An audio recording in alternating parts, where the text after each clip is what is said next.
true.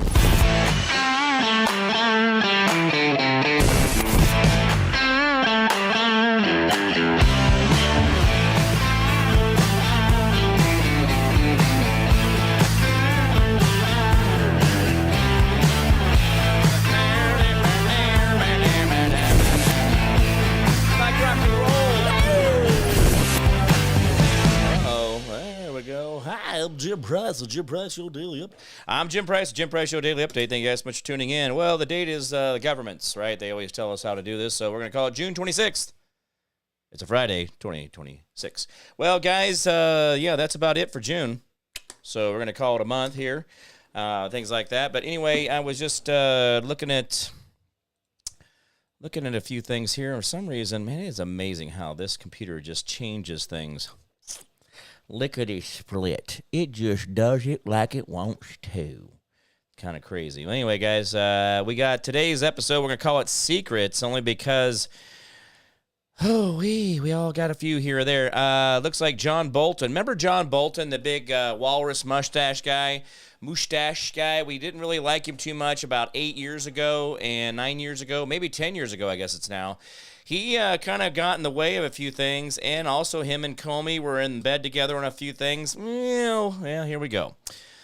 Remember, there was also, the DOJ is picking on Mr. Bolton. It's unfair. He was just doing his job. It's his freedom of speech. He was just telling the world he's a whistleblower. He's got protection rights. He has rights and liberties, blah, blah, blah, blah, blah. President Trump's former national security advisor, John Bolton, pleaded guilty on Friday to a felony count of unlawful retaining national defense information.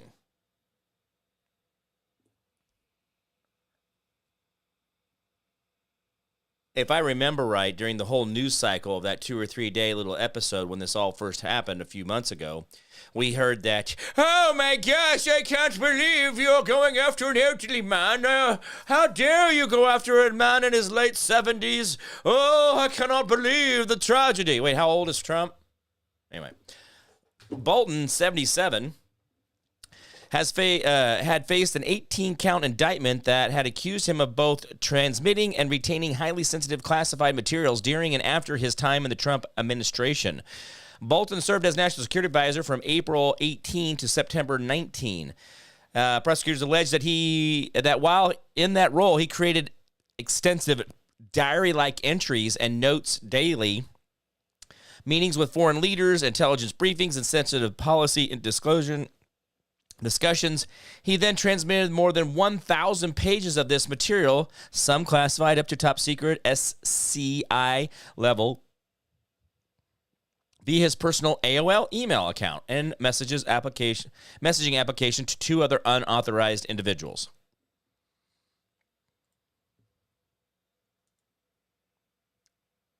He pleaded guilty to that.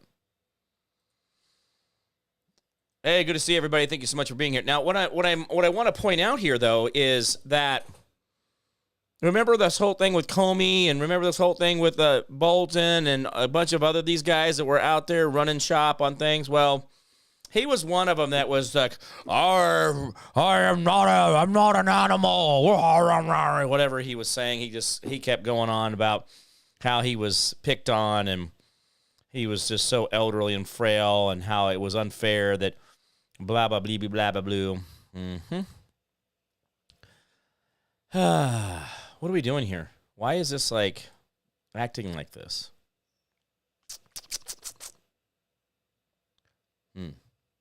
Gotta love the internet, man. Got to love the internet.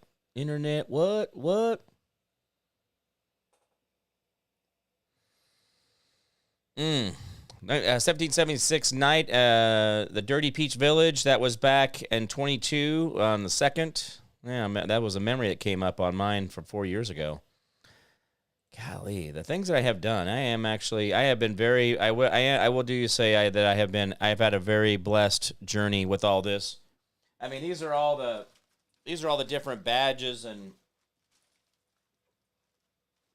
different things. Like this one was, that was at Mount Rushmore. I spoke at this one. And, I don't know, what's that one there? Yeah, anyway. Why is is this one? I got a piece of paper on it. What's that about? I'm all curious now all of a sudden. What is this one? Why has this got a... What is this? Oh, okay, I know what it is. Oh, because I was at... This was the Mar-a-Lago parking ticket. Or parking pass. My valet ticket. So, when I was at Mar-a-Lago, when I went to Mar-a-Lago, there was a valet ticket, and that's the valet ticket from there. Anyway, so I was like, why is this piece of paper on there? Sorry about that. But yeah, I've been very blessed to be able to do all these things. But yeah, it has been a hell of a journey. Looks like the reflecting pool will be closed after the 4th of July to do the repairs on the 100 square feet of reflecting pool that was damaged, including a 350-foot gash or cut that was running along the bottom. So they just basically took a knife and ran down the bottom of it. Because if you think of like a pool liner, if you had a vinyl pool liner, those little liners, or even like an above-ground pool, and you were to run a razor blade down the middle of it, well, you're going to probably start losing some water. And that's kind of what this is about. But they were using the rhinoliner material to be able to fill all the pores because the stone itself is just simply porous. And that's the sad part of, I don't think people understand what it takes. And by the way, every one of these people remind me of a spoiled little child who is getting exactly what they want, which is an amazing, beautiful government with all these government monuments and all these things all cleaned up and shiny and new for you to appreciate. But because the person that did it is Trump, it's ugly. It's horrible. It has to be destroyed. Why? Why aren't you guys destroying all the fountains that are working now? Why aren't you guys just, you see what I'm saying? Like, this is just, it is so childish. They literally are getting what they want, which is an amazing city, getting it all cleaned up and safe and all that, but then this is how we're going to treat each other? It's crazy. Crazy, crazy, crazy.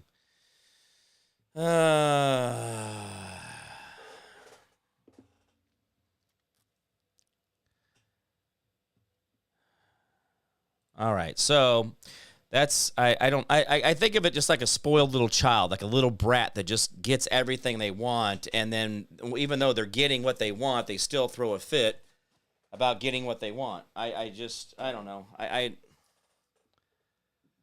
It's disappointing. All right.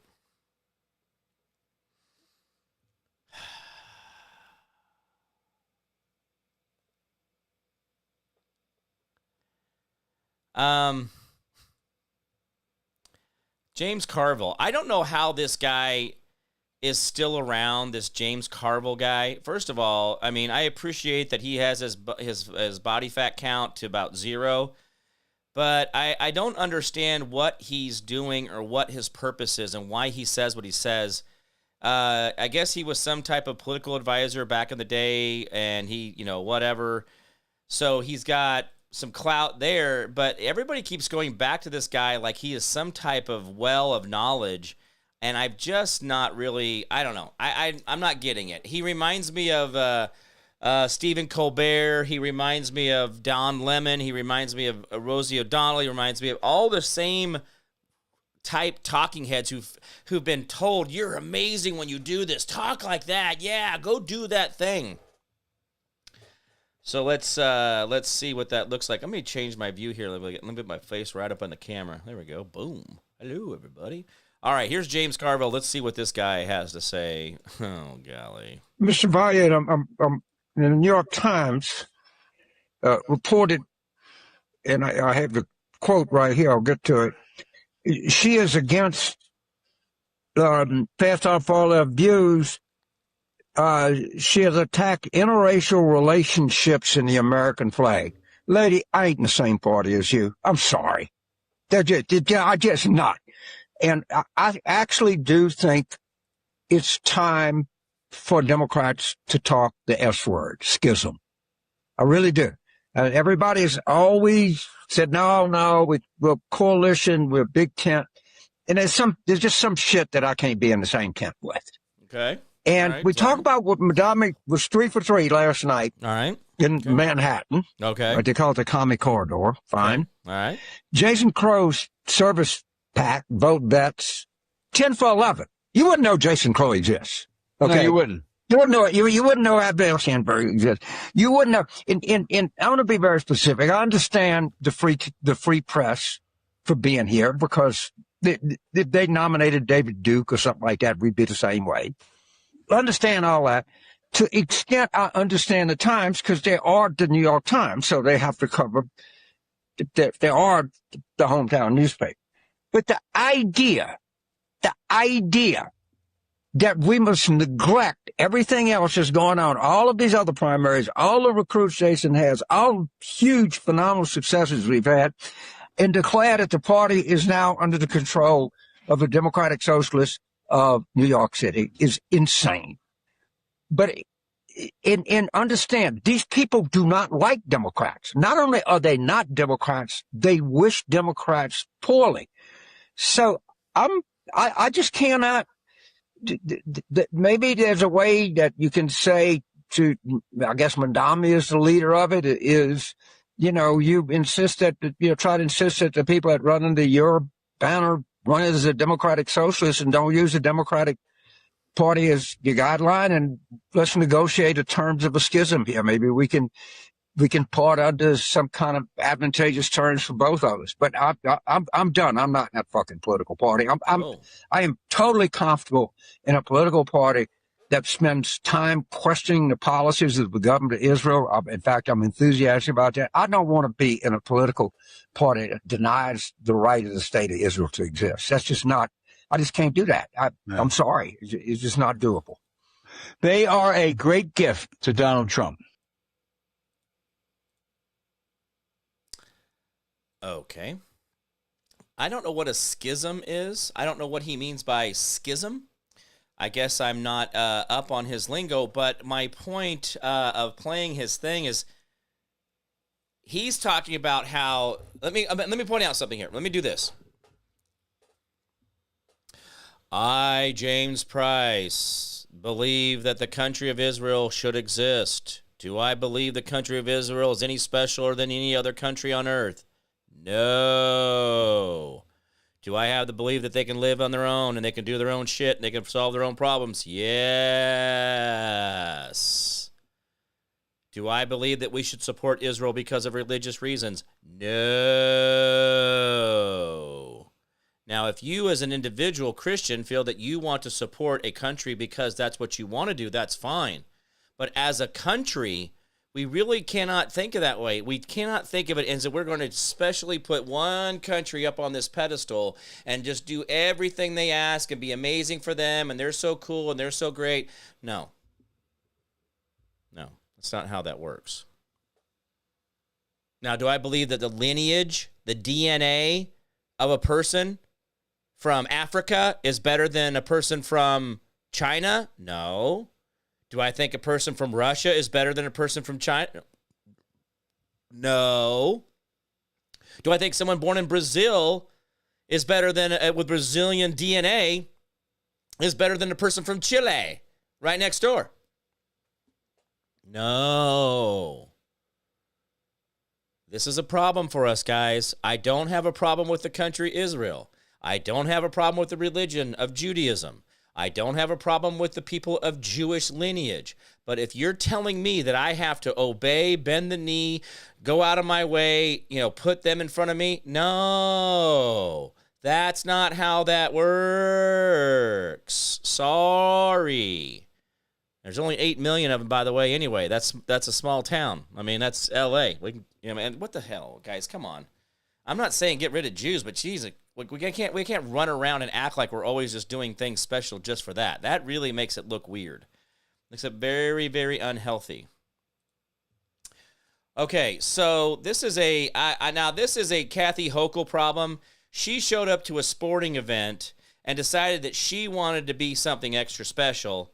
Well, she thought she could just get up there and do, hey, come on, guys, we're going to do a sport thing. And her approval ratings shine through. You ready? Here we go. Kathy Hochul is the governor of New York, the same lady who gave Mandandi $7.5 billion to close the gap on his budget, while he didn't pay $7.5 billion into the retirement funds of the workers. Remember the labor? He always talked about labor, labor, labor.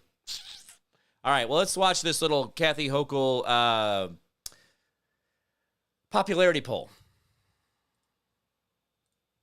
Don't play a commercial. Don't do it. Don't do it.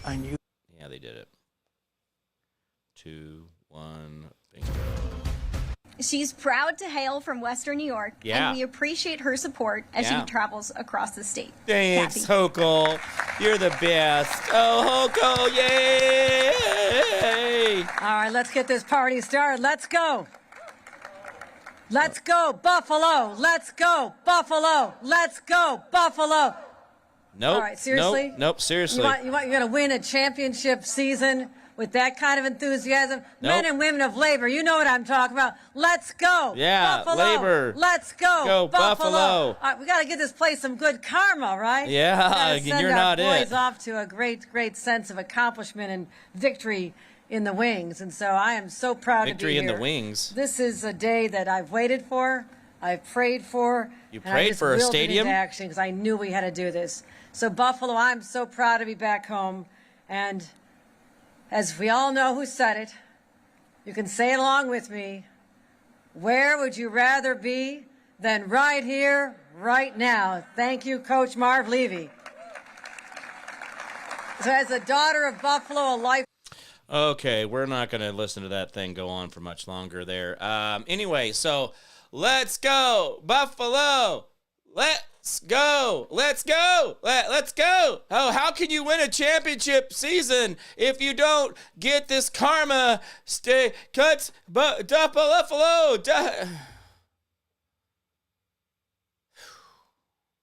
I felt bad for her. I don't know if I should have. She's created her own misery. That's what she gets for turning off. By the way, I was reporting, so I had WYSL was a radio station I was on up in upstate New York, and we're talking up there by Buffalo, by the Great Falls of Niagara. You know, I was up there, and so I was I did a midday radio show with WYSL, and so I was up there, and I loved that, but when I was reporting on that, New York was outlawing gas stoves. And I don't know if you remember this. This was a push there for a couple years there during the COVID of things, 22, 23, when they were talking about turning no more gas stoves. You can't buy a gas stove in the state of New York. You can't install a gas stove in the state of New York. In fact, they want you to pull the gas lines out of every house in New York state. The state of New York, not the city, the whole state. We want you on electricity. We want you on the fans, on the solar panels. Because it's green, right? There's no waste in those big old blades that cannot be digested because they're completely made out of fiberglass and will not deteriorate in 1,000 million years. Did you know that, guys? Don't worry about that. Oh, the things we do for fun. But yeah, she's created it. But yeah, Hochul's got a whole other bunch of problems up there. When I was reporting on the news and the midday stuff there for those guys, it was really kind of like I just felt bad. Like every day, oh, you can't breathe now. No using tap water. You can only use bottled water with microplastics in it. You can't walk your dog on the streets. Cats have to have leash laws. And I mean, it was just the weirdest stuff all the time. They were constantly making laws, and I'm like, you guys can stop. Like, who told you to just keep making up laws? So anyway, that was sad. That was sad. But anyway, that's Hochul, Kathy Hochul. She's a good New York governor, and she's doing the bestest job ever. There's somebody who loves her. Utah Governor Spencer Cox bans fireworks statewide for America's anniversary. Let's see what we have to go on here, huh? Utah Governor Spencer Cox, a Republican, has issued a temporary statewide restriction on personal fireworks for the 4th of July due to wildfire conditions and a severe drought across the state. Well, you ought to be here in Kansas. We've had 17 inches in the last 12 days here. 17 inches in the last 12 days in Kansas. We're trying. And we had a big storm last night, too. It was ridiculous. I feel like my house is going to pop out of the ground and start just floating down the street here. It's been amazing how much water we've had. The move comes as Americans prepare to celebrate the nation's 250th anniversary. On Thursday, Cox signed an executive order declaring a state of emergency and granting the Utah State Forestry expanded authority to prohibit the discharge of fireworks. And there you go. We'll see how that goes. I'm sure that it'll be tickets issued and all that other good stuff. The 4th of July fireworks tents are going up around the Wichita area like crazy. We've got tents everywhere. I mean, it is amazing. I don't know how much money gets spent in the state of Kansas for fireworks, but it's got to be a lot. I mean, it's amazing. I know I spend a lot too. I like fireworks. I used to do the big ones. I used to get into the big 6 and 8 and 12-inch cannons. Cool stuff. I mean, where we had to, so when we were doing them, the big stuff, we would have to bury them into the ground because of the compressive strength of the tubes that we would shoot out of. It was a pretty cool little thing. So we got another person who has been charged in the terrorist attack or terrorist plot on the UFC fight that we had last week. 2 more arrests were made this week. A plot against the plot reportedly involves 23 people as a part of the network. The conspirators allegedly plan to deploy drones armed with explosives in and around the UFC 250 event in order to force an evacuation of the event, and then plan to deploy snipers to fire upon high-value targets within the fleeing crowd. The DOJ sent a press release earlier this month. Alexandria Mercado, 20, of Chicago, was allegedly an administrator and a member of the Signal messaging group that included members who appeared to communicate with others regarding the planning of a violent attack targeting the UFC event. This is crazy, guys. Mercado is charged with obstruction of justice. If convicted, the maximum penalty is 20 years. He was arrested on Thursday and scheduled to make an appearance on today, on Friday at 3 p.m. So that's already happened. So, according to the FBI agent affidavit, the group expressed ultra-religious and anti-government sentiment. I say anti-government sentiment all the time, but I'm not trying to blow anybody up. I'm not there just saying that we need to put the right people in leadership.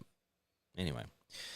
Let's see here. And then there he goes. Sentiment specifically citing grievances against government corruption, handling of the Epstein files, data centers taking up all the water in communities, and other government actions. Well, I will tell you there are other things taking up the water that these data centers that I think the data center is a great place to start. But once you start going down the path of what actually uses all the water and actually who pays for water. Did you know that most of the big corporations that you have in your city or county or state do not pay city tax, any type of, sales tax, county tax, state tax, federal tax, including they don't pay for water for most municipals. A lot of times these companies will go in and they'll say, hey, can we just have that water? We don't want to pay for it. And the city will give it to them. You guys would be surprised who gets your water and who really takes the majority of it. Don't go running around thinking it's data centers are going to be doing enough damage. But again, there's going to be a lot of empty buildings. You watch. This is going to be a data center collapse. We're going to watch happen to probably in the next 3 to 5 years. That all these data centers that were going up, these big projects, clearing these huge fields, make sure that we get rid of all the cropland we can, knock down all the trees, screw those trees. They're not doing us any good anyway. They're just in the way of the sun, baking us to death. We're going to see a collapse of this. There's going to be a boom and a bust with this data center stuff. Border czar Tom Homan announces 10,000 new immigration agents nationwide, tells cartel, come get some. Well, that's right, because Tom Homan, I actually have talked to him in D.C., a really neat guy. He's exactly how you've seen him on TV. He's exactly how he is in person. I've met him and stuff. It was a great conversation I've had with him. So, Holman speaks at the Faith and Freedom Coalition Road to the Majority Conference in Washington, D.C. on Friday, noted that the administration has already achieved a record historical year of deportations. We had a record historical year of deportations, but now we've got 10,000 more agents on board. Wait until next year, Holman said. Man, that's crazy. So we'll see how that goes. I'm looking forward to it. I mean, here's the thing. I have no problem with people wanting to get to America, come to America, visit America, but just do the same way I got to do it. I got to be all legal. I got to do all my paperwork just to be here. I have to have paperwork on hand. I got to keep my truck registration and my insurance and all that other stuff up to date. Oh, yeah, don't worry about that. It's absolutely breathtaking. What we got here? Tattoo shop sparks massive backlash after revealing why it refuses to serve active military members and veterans. Florida tattoo shop sparked a massive uproar after revealing its flat-out refusal to serve the heroes who have served and continue to serve our nation. The reason is completely disgusting. So it says people all in their feelings because I expressed my opinion of the military and law enforcement. My opinion is that military is a branch of war criminals and law enforcement kills babies and unarmed citizens in the street. If you don't like my opinion, cool, but you're not going to change it. Call me short. Post records from 20 years ago threaten the health department. Use homophobic slurs. That only proves my point and shows the true character of our military. Thanks for showing your true colors. Once again. For the slow ones, the military. I'm reading it word for word. Pretty simple. If you are ex-military or currently serving, just don't come to the shop. You will be turned away. Well, here, let me do this for you guys. There is a tattoo shop on every single corner of every single city and every single place in this country. I have seen tattoo shops in places. I'm like, why is there a tattoo shop here? Like, why is there a tattoo shop? Like, there's like 4 of them in a row. So, guys, if you need a tattoo shop and then this guy is the one that wants to do it, then just don't go. Like, I don't talk to people with blue hair or orangish hair or whatever. When these weirdos come at you and you look at them coming and you're like, I just don't talk to them. So if you know a dude doesn't want to stick a needle in your arm with color on the end of it, then don't go to him. He's probably going to do a crappy job. Just like the guy who they were trying to sue to make the gay cake in Colorado. Why'd they have to go to the Supreme Court? Because people want to make other people do shit. And that is really crazy for me. No, you need to do something. You need to do. You do what I tell you to do because I know what you need to do. I know.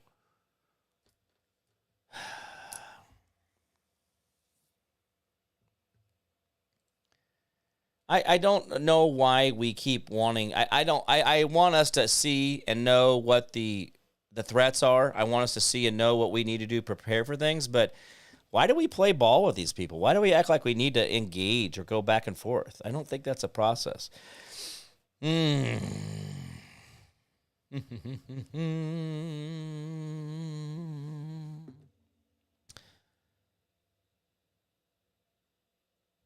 Oh, well, let's hear this. Sean Hannity, which I have not listened to Sean Hannity in probably 10 years, 8 years. I quit listening to him. I quit listening to him back in 16. I really did. 16, 17, and then Mark Levin, I'm out on him too. I used to like Mark Levin, but longtime fans of Fox News have noticed conservative pundit Sean Hannity has been looking a little off. Yes, he looks horribly puffy. Comments swiftly followed up. Circulating image with both right and left-leaning pundits commenting on Hannity's appearance.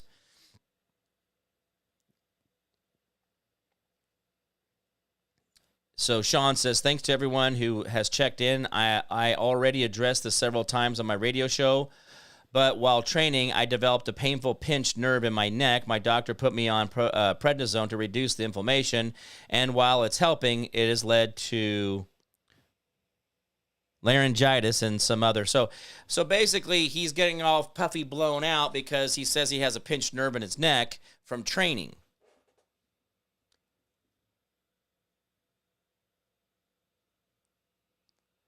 Guys, I have I've taken prednisone before. I've had different types of, like little rashes and stuff, or like poison ivy stuff or whatever. And I don't know, that's kind of weird because I don't even know if I think I had poison ivy at one time. I went and got a steroid shot, and I took the prednisone pills for the 14 days or whatever it was, and it all went away. But Anyway, cool. I'm fine, recovering well, still training, but apparently a few weeks of prednisone has generated more social media commentary than 30 years of ratings. Sean, I was beating your numbers on Facebook and Twitter before they took me down. So don't tell everybody about your ratings, about your artificial pumped up ratings. Don't tell me about that. And let me give you something, guys. When we have so the sad part of it used to be when I first got on, you got views, right? You knew. Like, I'm getting 20,000, 50,000, 100,000 view shows over and over and over and over again. Just boom, boop, boop, boop, boop, boop, boop, boop, right? That was the thing, but then they figured out how to start making it to where you couldn't see those views. They knew they could manipulate it so you couldn't be that popular. Now, if I want to be honest with you guys about how TV ratings used to be handed out, TV ratings were literally, that's a pretty good show. Yeah, I think he did about 10,000 more views than this guy did. Oh, no, ABC News did a little better tonight, so give them 5,000 more views than CBS or NBC.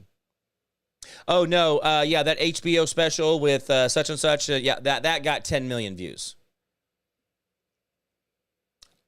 Did you just see what I was doing? That was the rating system. They would take the Nielsen system where people would turn in certain opinions about certain shows. In fact, my show used to get a Nielsen rating.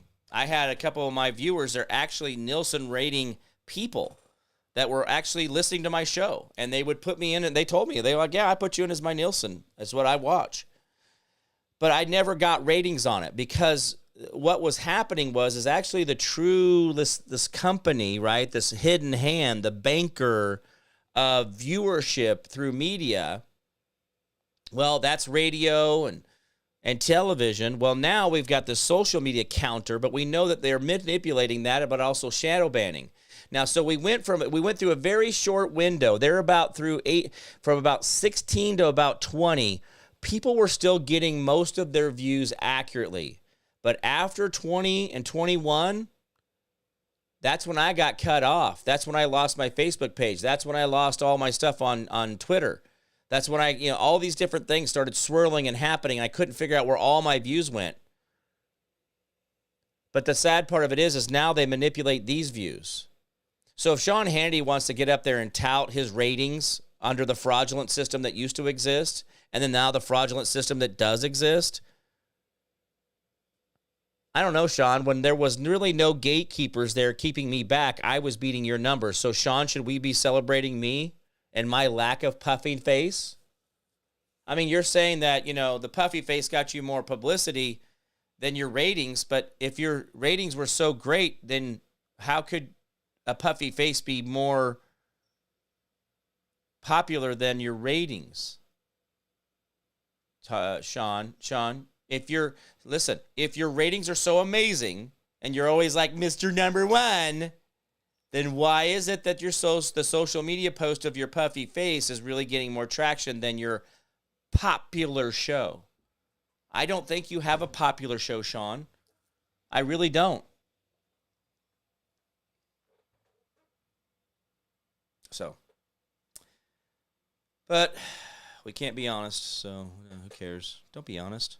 Don't you dare be honest. Don't you do it. Don't you do that. Don't be honest. It'd be horrible.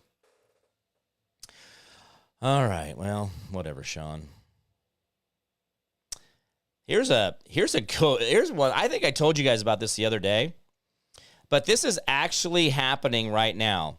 Last week, Brussels passed a new migration policy. Now, guys, if you think that there's not a fatigue of sorts going on worldwide, there really is, guys. I know that everybody's like, oh, we gotta do more immigration. It's so good for me. It's a good thing. Brussels passed a new immigration policy, the return regulation. The return regulation. Millions of illegal migrants can be deported from Europe soon. Notably, the right-wing and center-right groups successfully drove the legislation through the European Parliament. Oh, the EU. So this is the EU. More than a decade ago, Europe threw open the doors to the biggest wave of mass migration in modern history. The mood was euphoric.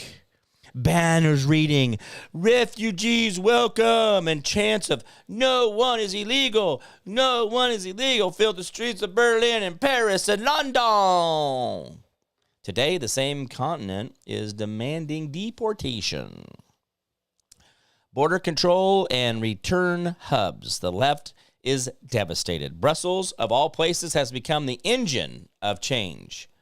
Yeah, that's right. Mr. Brussels himself, he said, what was it? I want to get his direct quote on that. Where was his quote? Where is his quote at?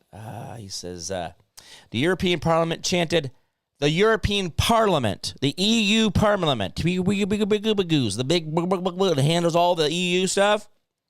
They were chanting, "Send them back, send them back, send them back," as the return regulation was passed by the majority 418 to 218. They beat him by 200 votes. My goodness, that seems like a lot of votes. How did you get all them there votes? I thought you guys were all about all that. See if we can watch a little highlight of this real quick. Let's see what we cheered on.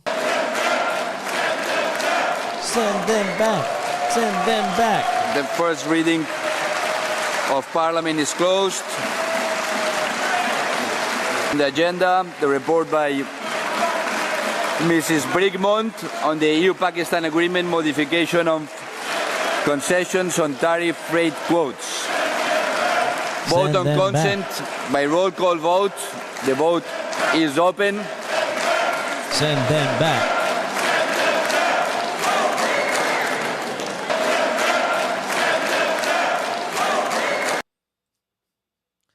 Well, I think they should send them back. I think that'd be a great idea. You guys would be good on that, huh? All right.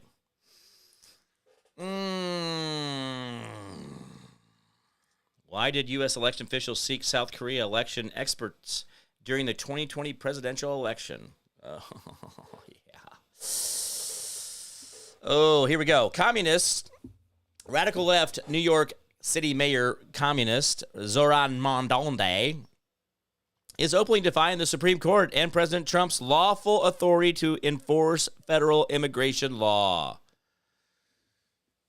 In a video statement just hours after the Supreme Court ruled 6-3, clearing the way for Trump's administration to terminate temporary protected status for Haitians and Syrians, Mondonde vowed solidarity, solidarity, solidarity, solidarity, solidarity with illegal aliens facing deportation, and directed them to a city hotline for help staying in the country illegally.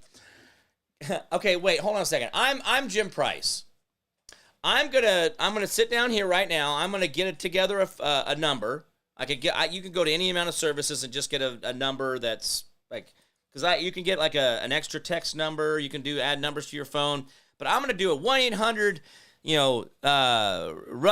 run from ICE, run away from ICE or whatever you want to call it. Now, I'm going to do this because I'm going to help illegals maintain their status in the country illegally. I'm going to harbor a fugitive, and a fugitive is someone who has broken the law and is running from the law. Okay, so we're running from the law, so I'm going to help this person with this hotline, and I'm not going to get in any trouble at all. I'm Jim Price. I'm not getting in trouble because I'm just helping innocent people because no one's illegal on stolen ground. Woo! How long do you think I'm going to sit behind this desk and stay free? Now, Zoran Mondonde, because he's the New York mayor, well, he can do whatever he wants. He can spend taxpayer money to subvert, deny laws. Cool.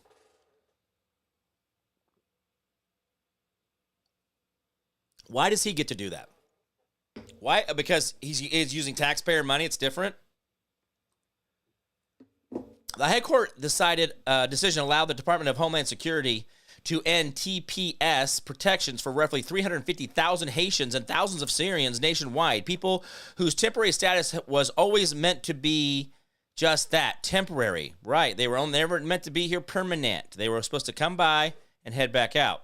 Lower courts have blocked the termination, but the Supreme Court lifted such injunctions, ruling that federal judges generally cannot second-guess a secretary's.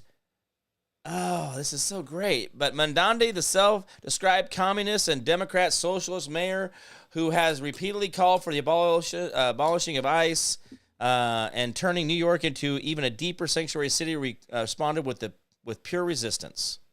Pure resistance. He's a great guy. All right, let's listen to what this guy has to say. I mean, God, he loves people. He wants to be more for you. All right, let's listen in here. We saw today the Supreme Court make a decision that is putting so many people's lives in jeopardy. And I just came back from a rally with 1199 as I stood alongside a number of Haitian New Yorkers who are concerned about what this means for their status in our city. You started right and frankly, this city, the one that we love, is one that has been built by so many from so many different parts of the world. And that includes our Haitian brothers and sisters, our Syrian brothers and sisters. And we stand here ready to be in solidarity with all of those who are concerned by today's decision. And beyond just language of solidarity, actions of solidarity. Now, what that means when it comes to our city is if you are worried about what this means for your status, if you're worried about what this means for your family, I would encourage you to call our Mayor's Office of Immigrant Affairs hotline, and you can do so at 1-800-354-0365. Again, that's 1-800-354-0365. Look at the card. Now, many of you know this is a city of 8.5 million people. More than 3 million of us were born elsewhere. Oh. I'm one of them. Yeah. We're a city that's proud of our immigrant heritage. You're not even an American. And when we think about, especially what Haitian New Yorkers have had to deal with, not just for weeks or months or years, but frankly for decades, we have seen a cruelty that has become normalized. Cruelty! And to have people who frankly taught the world about freedom have their own freedom be put in jeopardy by the actions of a Supreme Court and a federal administration, it is not only cruel, it's something that we will not ever accept. Okay. And so we stand here as New Yorkers proud of standing in solidarity and proud to do everything that we can to keep people in their homes and to keep people together. You're keeping people in their homes. Well, how about that whole thing where you said that you're going to do the rent freeze in October? By the way, guys, at no time ever has a rent freeze ever lowered the rent. Never ever has the rent freeze made the building more quality-ish. More rent freeze has never made people want to build new apartment complexes or buildings. Rent freezes have never, ever made the people inside of the apartments more wealthy and be able to buy more bread or eggs. The sad part of it is rent freezes actually does nothing but destroy the local economy. That means that people will sell out, they'll lose money on their buildings to walk away from them, or let them go to complete bankruptcy, which then puts the building into distress to 2 to 3 years to 5 years of being empty. So now not only did you take those things off of the voter roll, but you took them off for 5 years, and now the building's dilapidated, and no one wants to build in it or live in it. Government does not create an answer. Governments try to respond to situations of tragedy or discourse, but it takes years to respond, and by the time they do, it's so exaggerated, it doesn't make any sense. Just like Zoran here, he thinks that this is what works. Did you know that they've already done this, Zoran? Hey, Zorhan Mandundedai. Maybe if you were born here in America and maybe you knew the traditions of America, maybe you would know more about how rent freezes or rent control or these whole things in New York don't work. They tried it. It destroyed the city. 60s, they did it in the 70s, they tried it in the 90s. This doesn't work, guys. They tried it over and over again. It does not work. Go over to Greenwich Village over there. Go over there and ask them how that worked out for them. How many of those buildings went absolutely vacant? How it was a completely depressed area where there was no living conditions. The buildings were dilapidated. Animals ran wild. Please tell me. Oh, wait, because people started moving back in because the rent control was no longer enforced in that area, so people started buying them up and renovating them and then could actually charge people enough to maintain the building but also let them live there? mean, there was a balance created where people said, okay, I'll pay this much a month because that's what you're asking. And they're like, this is how much I want because I want to keep the building nice.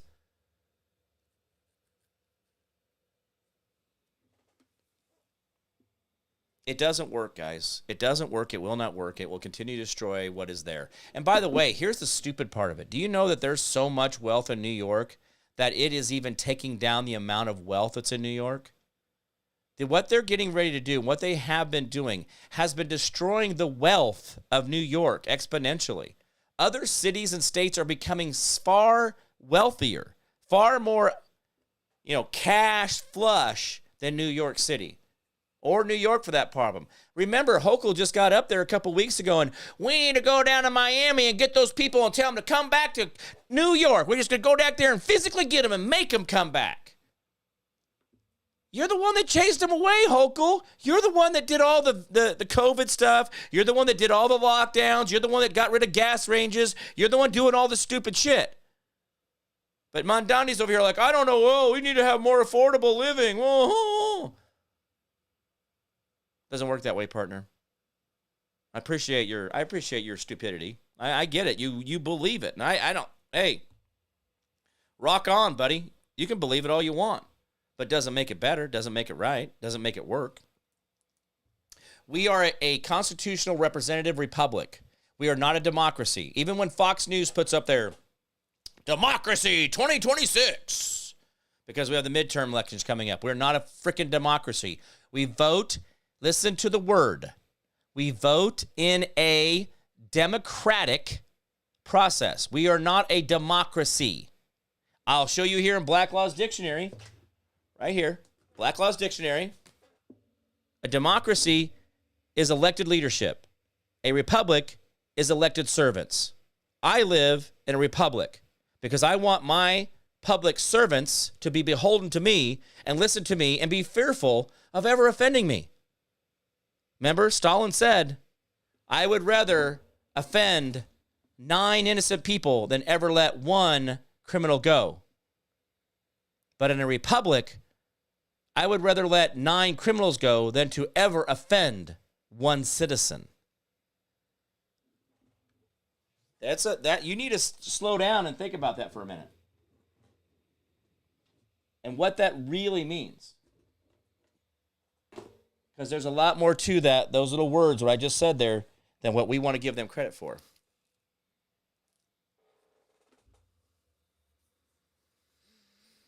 Oh, God, what is this lady saying? Oh, by the way, the last Steven Spielberg movie that was released, I think it was last week. It was something, I don't know what it was, some movie, Interception or something. Anyway, I guess it flopped horribly. People were getting up in the middle of the movie and leaving. That the new Steven Spielberg movie was junk. Let's see what we got here. I mean, I'm sure this will be really amazing. I can't wait. There's just nothing better than a clip from Uncle Barry. All right, where are we at here? Oh, come on, computer. Help me out here. I do need to get a new computer. This thing is suffering. Okay. All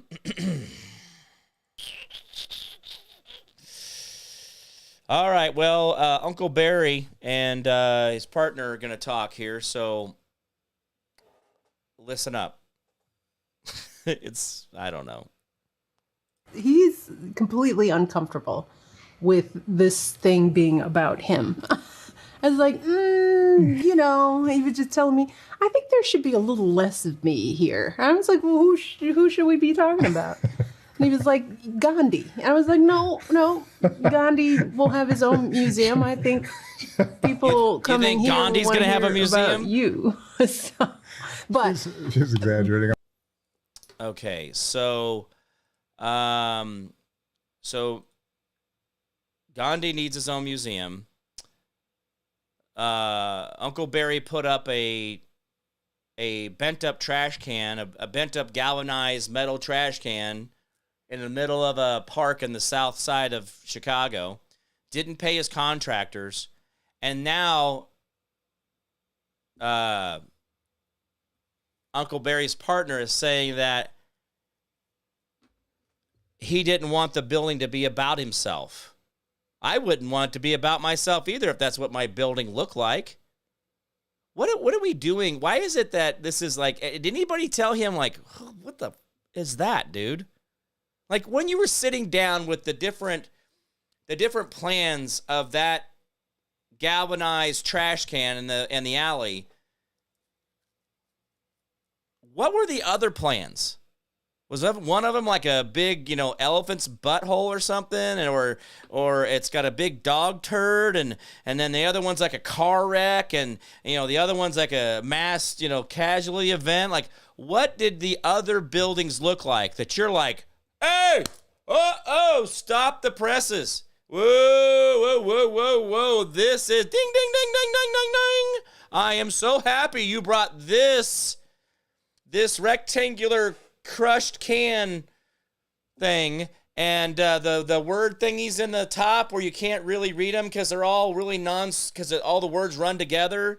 And yeah. Oh, my name is Barry, and I approve this message. Seriously, guys, listen. If you don't think there was another plan that looked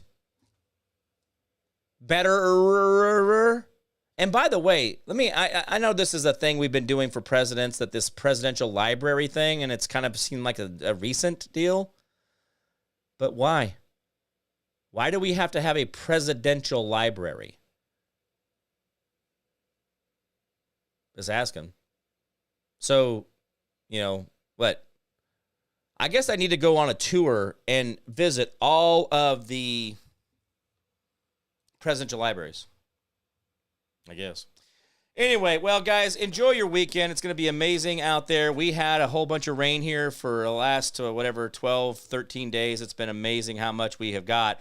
And when I say amazing, I literally, in my own backyard, I've had the backyard kind of wet before, and we've had some rains. But this time, like, when you were walking in the grass, like, the mud was coming up through your toes in the backyard, because that's just how wet it really was for the last.